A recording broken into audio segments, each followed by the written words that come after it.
Olá, você está no canal Ide e Pregai, audiobooks e devocionais, e hoje estaremos dando continuidade à leitura do livro Tome Posse, de Judge Jacobs. Hoje estaremos lendo a parte A do capítulo 7, O Espírito de Impedimento. Se você está chegando aqui pela primeira vez, que você seja muito bem-vindo, muito bem-vinda ao nosso canal. Não deixe de se inscrever, de deixar o seu like e de visitar as nossas playlists para que você possa dar início à leitura do livro e também de outros livros que já temos aqui no canal. Eu e meu marido orávamos por uma certa necessidade em nossas vidas e no ministério, e já havíamos recebido uma palavra de que a provisão estava a caminho através de Deus e de amigos em nosso ministério. O problema era que nada estava acontecendo através de nossas orações. Então nós começamos a estabelecer um tempo para jejuarmos também. Durante o tempo de busca do Senhor, nós estávamos acordados numa madrugada por volta das 3 horas, e Deus nos deu esta palavra: há um espírito de impedimento que está evitando que suas orações sejam atendidas. Ele nos levou à passagem da Escritura no livro de Daniel, quando Daniel também experimentou tribulação por orações não atendidas. Deus nos revelou que um espírito de impedimento é uma fortaleza específica do diabo para interferir ou impedir aquelas coisas que Deus nos prometeu acontecer. Deus nos mostrou que para derrotarmos esse espírito em nossa vida, nós tínhamos que nomear essa fortaleza e expor esse espírito para que acontecesse o quebrantamento. Quando fizemos isso, recebemos nosso quebrantamento. O espírito de impedimento esclarecido. O espírito de impedimento é aquele que o inimigo usa para interromper e arruinar a promessa de Deus do quebrantamento sobrenatural ou milagre. É tudo aquilo que lhe impede de ser feliz, ser próspero, ter saúde, ser promovido no trabalho, ter um casamento feliz ou passar seu legado para os filhos de Deus. Por exemplo, se o seu chefe chega para você e diz: Sabe, eu tenho observado o seu trabalho ultimamente, tenho visto o quanto você está trabalhando e a qualidade de seu trabalho e estive pensando em lhe dar um aumento. Aí você fica muito feliz e conta para toda a sua família e amigos e começa a antecipar este aumento. 2 semanas se passam, depois 2 meses, o seu chefe não fala mais nada a respeito do aumento desde aquele dia. Você se pergunta por que você não recebeu esse aumento. Pode ser que seu chefe tenha esquecido, porém, muito provavelmente, é o espírito de impedimento, afastando de você aquilo que lhe pertence por direito, além das coisas que prometeram para você. Se você sabe do que se trata esse espírito para lutar contra ele, então você pode expô-lo e destruí-lo no domínio espiritual. Então ele voltará para o inferno de onde veio e, portanto, será derrotado imediatamente. Se você souber que seu filho ou filha está envolvido no estilo de vida homossexual, não esteja de acordo com essa situação dizendo: tudo bem, eu amarei você, não importa quais decisões você faça em sua vida. Não! Você expõe esse espírito pelo que ele é.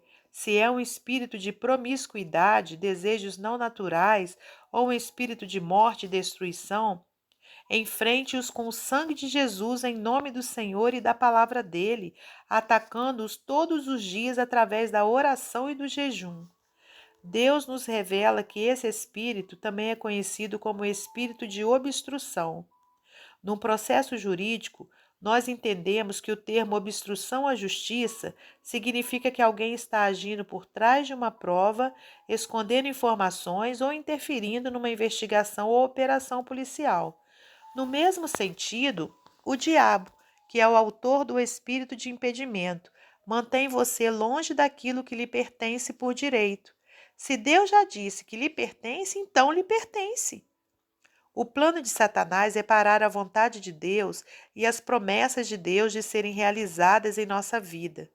Ele usará todos os meios possíveis para atrapalhar e impedir que isso aconteça.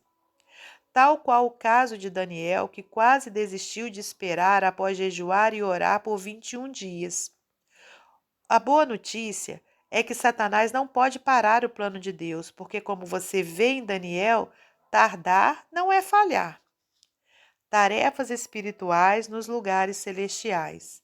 Em Daniel 10, a Bíblia diz que Daniel jejuou e orou por 21 dias. Porém, a palavra detalha claramente que o anjo estava pelejando contra o príncipe da Pérsia. Por que razão 21 dias se passaram para que a resposta de Deus chegasse a Daniel? O correio é muito mais rápido que isso. O anjo do Senhor disse: Eu fui enviado desde o dia em que você orou, mas devido ao príncipe do reino da Pérsia, que pelejou contra mim por 21 dias, suas orações foram impedidas, atrapalhadas e obstruídas. Ele estava falando de um príncipe terreno da Pérsia daquela época? Não, claro que não. Nunca me convenceram que o anjo se referia a algum jovem e bonito príncipe daquela terra. Não, ele estava falando de um príncipe demoníaco pairado sobre o império persa, pelejando contra um ser celeste. Eu estou convencida de que existem certos espíritos que são designados a certas regiões. Satanás designa certos demônios para certas cidades, regiões, países, pessoas, famílias e vizinhanças. Por exemplo, quando você pensa na cidade de Las Vegas, sua mente imediatamente imagina os jogos de azar. Quando você pensa no Irã e no Iraque, você lembra do terrorismo. Quando você pensa na América Central e na América do Sul, por onde a maioria das drogas ilegais são contrabandeadas, você pensa nas drogas. O inimigo secreto de Nova York, Detroit, Miami e Los Angeles é conhecido como sendo as gangues dos bairros. Nunca esquecerei quando fiz um voo para Amsterdã, na Holanda, numa missão de ministrar no encontro Juventude em Missão. À medida que o avião ia se aproximando da cidade e de seu aeroporto gigante, eu comecei a orar pela cidade. Imediatamente eu senti uma espécie de mal-estar e um peso em meu espírito que me fez sentir desconfortável. Passando pela alfândega, o policial de fronteira me pediu meu passaporte. Olhou e me puxou para fora da fila, sem nenhuma razão aparente para fazer isso. O guarda me fez sentar e esperar, porque eu pensava que seria pelo que eu pensava que seria uma inspeção rotineira. Bom, aquilo virou mais do que uma inspeção de rotina. Ele foi muito grosso comigo e insistiu que talvez eu havia forjado meu passaporte. Levaram-me para uma sala escondida junto com outro policial e me interrogaram. Eles rasgaram meu passaporte na minha cara e me deixaram sozinha na sala por literalmente 4 horas. Os outros membros do grupo que estavam comigo no avião recusaram seguir viagem sem mim, e meus anfitriãos que me aguardavam na cidade estavam confusos, se perguntando se eu havia perdido meu voo, ficado doente ou simplesmente abandonado o encontro. Tudo o que eu poderia fazer era orar para que Deus me livrasse daquela situação. Sei que essa situação pode não significar muito para alguém que esteja lendo isso nesse momento, e provavelmente não signifique mesmo, levando em consideração que muitas pessoas são torturadas e até mortas, tudo por amor ao Evangelho. Mas para essa simples americana nativa da Carolina do Norte, foi uma experiência muito assustadora. No fim, tudo deu certo, mas alguns guardas entraram numa pilha de problemas. Quando a embaixada americana os interrogou, algumas cabeças tiveram que rolar. Mas aqui está a minha consideração. Amsterdã é conhecida como uma cidade muito linda, mas também é conhecida por ser a cidade da legalização das drogas, da legalização da prostituição e da distribuição de pornografia pesada. Após muitas horas de oração e jejum, estando fortemente ungida e equipada com fé violenta e determinação para espalhar o Evangelho, o inimigo designou que o espírito de impedimento batalhasse comigo, enviando alguém para impedir minha entrada no país, rasgando meu passaporte.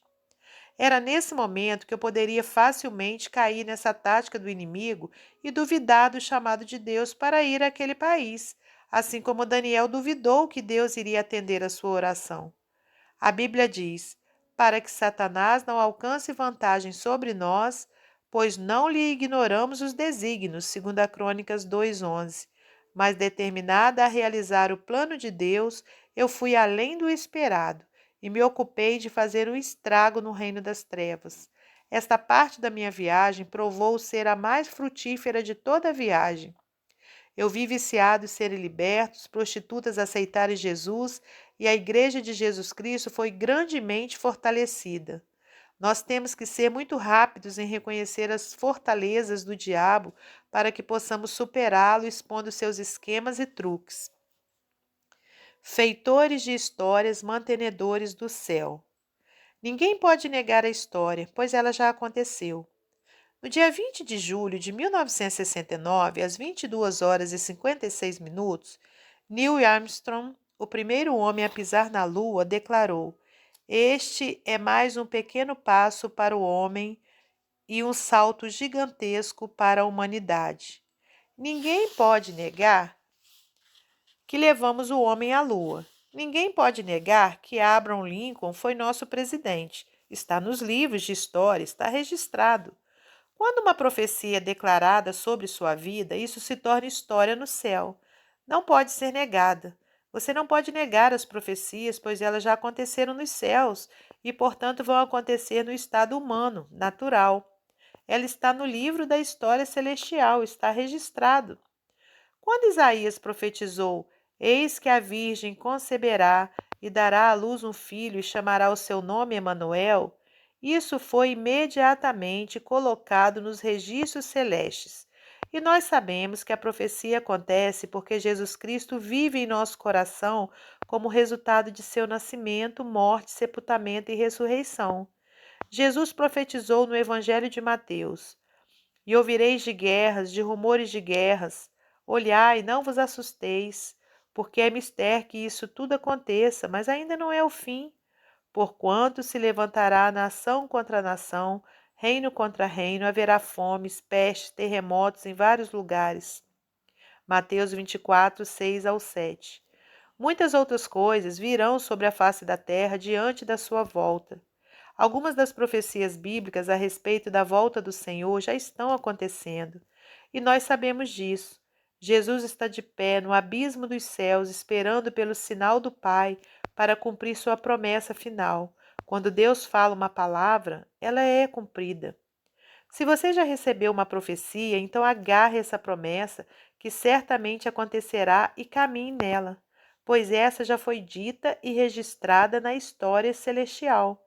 Jesus está neste momento intercedendo ao Pai em seu favor, e o Pai ouve toda a palavra que o Filho clama. Todo o céu e o inferno ouvem o que tem sido dito, conforme disse o autor de Hebreus, visto que temos a rodear-nos tão grande nuvem de testemunhas. Hebreus 12:1.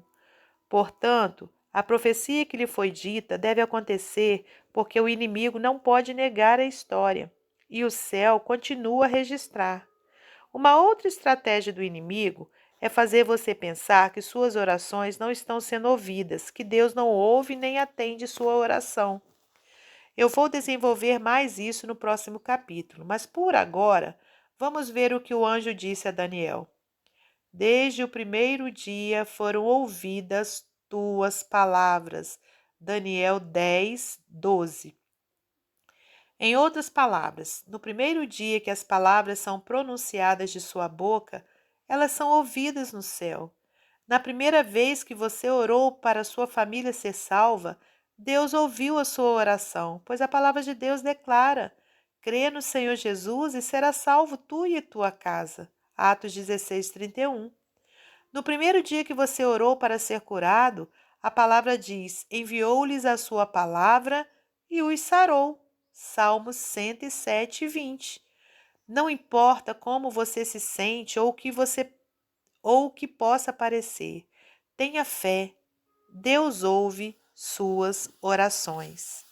Até o nosso próximo encontro, se Deus quiser.